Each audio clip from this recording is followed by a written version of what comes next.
Hey guys, it's Jake here again with another quick no-nonsense review. This time I'll be giving you my take on the recent critical darling What Remains of Edith Finch. If you think the game looks interesting but you're not quite sure what it is, if it's worth the money or why you should even care, then stick with me for the next few minutes and hopefully you'll know by the end. So right off the bat, What Remains of Edith Finch is a narrative-driven game. If you're expecting cutting-edge gameplay or a sprawling open world full of quests and cities to explore, then hey, just turn off now. Because the game relies heavily on narrative, I don't want to talk too much about the major plot points of the game. Everything you're seeing here will be fairly spoiler free, so don't worry yourselves too much. Okay, so what do you actually do in What Remains of Edith Finch? Well, the majority of the game is played as Edith Finch, the last remaining member of the Finch family, as she explores her now abandoned family home. The Finch family practiced a quite unusual tradition of sealing up their family members' bedrooms after they die and leaving them as a sort of memorial or a tomb. That means the family need to build a new bedroom for each additional member of the family that come to live there. Makes the house a sort of physical embodiment of the Finch family tree. Seems pretty weird, but it totally works as a narrative device to structure a game like this. Why? Because inside each of these rooms, Edith discovers each family member's secrets, and through a series of letters, books or poems, Edith quite literally gets sucked into the pages where you, the player, get to experience the last moments of each of the Finch family members' lives through their individual points of view. Some stories are funny, some stories are heartbreaking, but understanding what life was like for that family member just moments before their death is what really makes this game tick, and it's what the game's actually based around. Exploring the past lives of the Finch family means that the game is almost a collection of interactive short stories. Each story not only has a unique narrative, but it also has its own unique gameplay style. How you play through each story is just as distinctive and original as the stories themselves. So here lies the game's biggest problem. With the game being as short as it is, you don't really have time to let each story quite sink in. It's not until you've put the game down, a day's passed and you've woken up the next morning still reeling off the little details that you realise how much you actually enjoyed each individual story and the game as a whole. Having said that, the constant change of pace and style is really intuitive, and I can safely say that What Remains of Edith Finch actually raises the bar for games of this genre. People don't normally go into a walking simulator for riveting gameplay and interesting mechanics, but this game changes its style so frequently I think it could be the game to convert some cynics. And so if you haven't played a game like this before, this is definitely the best starting point. So my final verdict is that some people would argue it's just not worth the price tag, but you'll probably get more out of these 2 hours of gameplay than 50 hours of an open world AAA romp. I can say with absolute certainty that this has definitely been my favourite game of 2017 so far, and it's really going to take some beating. For me, it's a must buy, but realistically I recommend this game for fans of the genre, fans of short stories,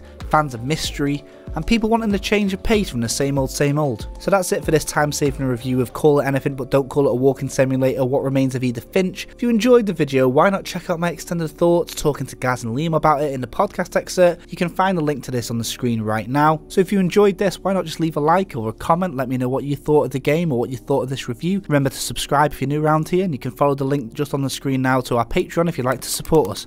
We'll see you again.